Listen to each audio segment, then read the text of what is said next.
Mademoiselle.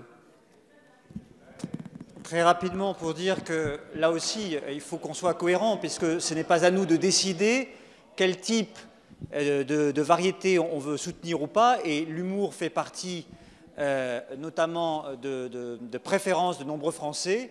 Ce n'est pas à nous de les distinguer. Je crois qu'en plus, c'est un lieu de création, notamment dans la jeune génération, avec beaucoup de nouveaux talents émergents, et je souhaiterais évidemment qu'on puisse voter nos sous-amendements. Merci, Monsieur le Président.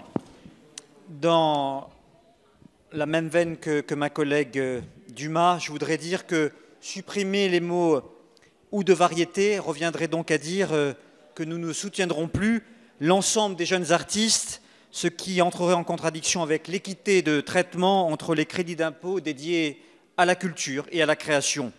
Il est important que chacun garde bien en tête que l'industrie culturelle du spectacle vivant, notamment de variété, l'humour, les comédies musicales, c'est un grand nombre de TPE, PME qui sont concernés. La variété contribue en effet largement à la diversité de l'offre culturelle de par le risque de création. Bien sûr qu'il faut évaluer les crédits d'impôt, mais en exclure la variété présente un grand risque pour le financement et la diversité de la création. Il apparaît donc nécessaire, dans un souci d'égalité de traitement, de stimulation de la création et de développement de nouveaux talents, de maintenir la variété dans le champ de l'éligibilité au crédit d'impôt. Merci, Monsieur le Président. Au Sénat, un dispositif simple et pragmatique a été proposé, un album francophone produit pour un album non francophone afin de bénéficier du crédit d'impôt.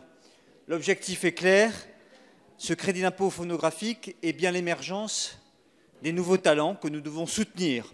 Cela concerne principalement les petites structures qui ont besoin de ce soutien. C'est un besoin aussi de simplification. C'est la raison pour laquelle je demande le rejet de l'amendement de Monsieur le rapporteur général.